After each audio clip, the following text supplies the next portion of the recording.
Hey all, Baruch Halevi from Soul Centered with, Ariela Halevi, your wife. and if you don't know, Soul Centered is a center for meaning, purpose, and healing in the afternoon of life. We haven't been doing too much Facebook Live, so we wanted to get back into it and thought we would just jump in on a topic that I know is weighing on so many of your minds and hearts and souls, and that is anxiety. Yeah, it's a really big topic right now, I think, in everyone's life. I think we're all going through similar things. And, COVID or not, it's just 2020 has been just a crazy, crazy year.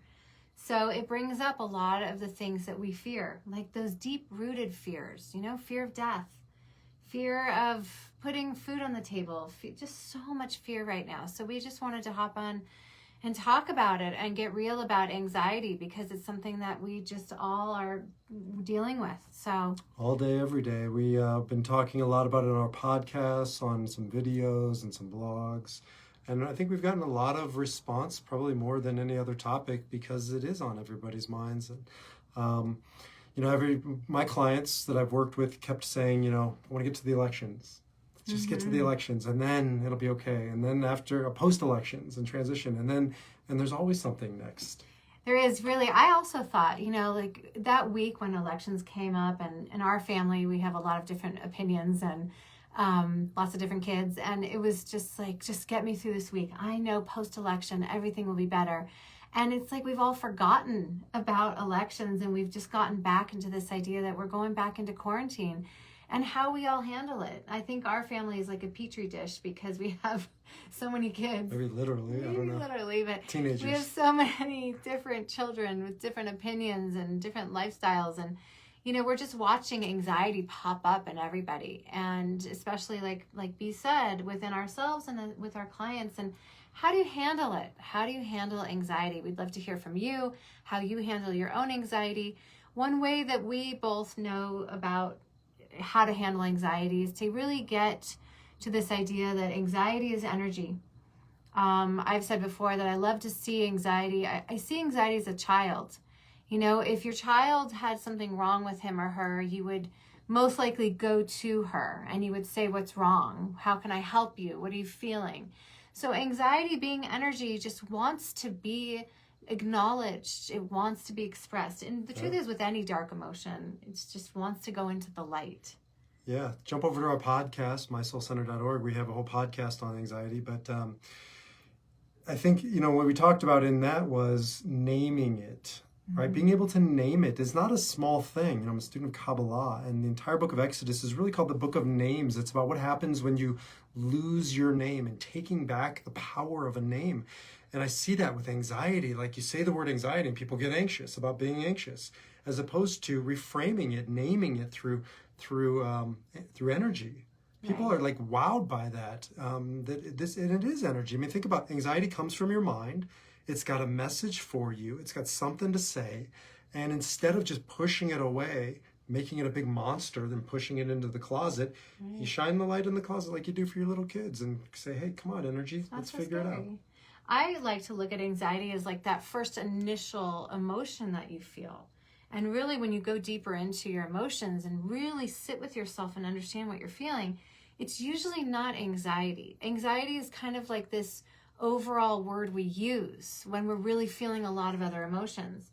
So sometimes what I do is take a deep breath. When you said that word anxiety, I lost my breath. I could actually feel myself losing my breath. And so the first thing that we always say is breathe.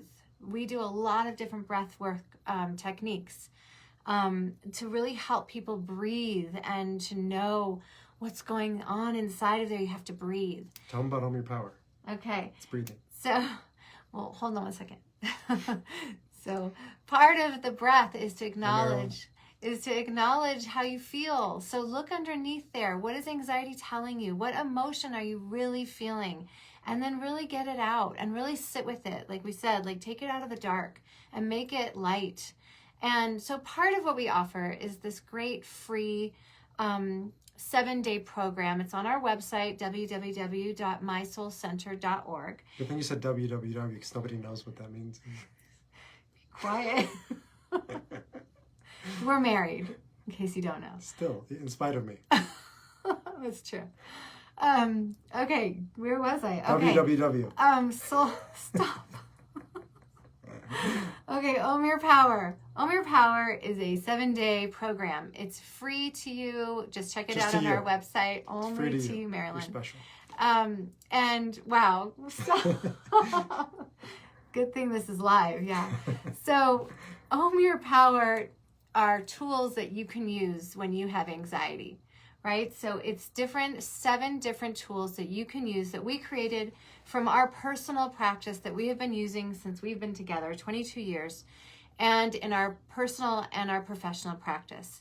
And we always say that we don't offer anything that we don't do. We are students in a spiritual practice every single day. And should we go into some of the steps just a little bit? Sure.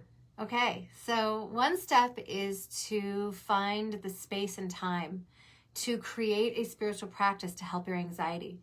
If you are running and busy from all of those things that overtake you every day, it is a choice to take back your power and own your power and create space so that you can calm your nervous system. That is really step 1. Yeah, something we both hear over and over again, and I'd love to hear from you in the chats, is from our clients, is that they don't have time, right? They don't, and it's not true. Too busy.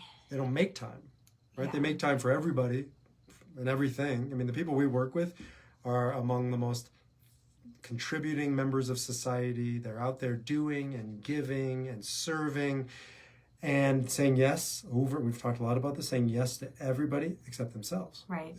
I call it overing. Overing. I've never heard you say that. I just made it up. We now call it overing. It's overing, overdoing it, overly busy, doing for others. Yep.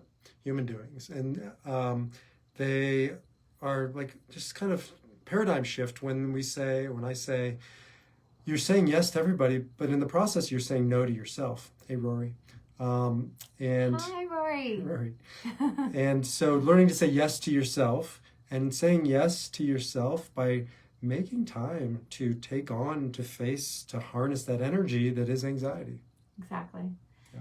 Let's not go through all this. No, steps. We're not. I would think just one more step would be really, we call it meditating, but meditating is kind of a loaded word. And really, as you make that space for yourself and stop overdoing it, being too busy, is to find a silent space within your body, within your spirit, to listen to what that small voice within is telling you.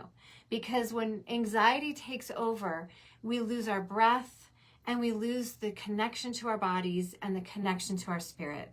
And so meditation, or just sitting and breathing, is a practice where you can start to listen to the pathway of your soul to help you get out of your anxiety and into that soul purpose that is in alignment with your spirit. We miss you too, Rory. Say hi to the fam. Hi.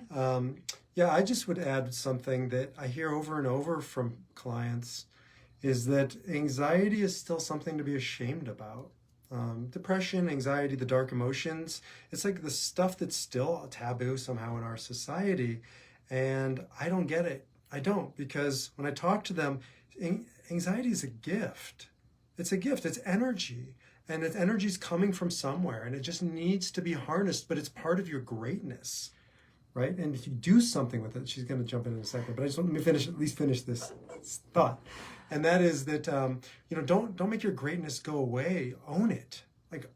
Make your stand and own these feelings, own these energies, these emotions, and use them. Don't be used by them. I love what you said. Finally. It's taken like 21 years.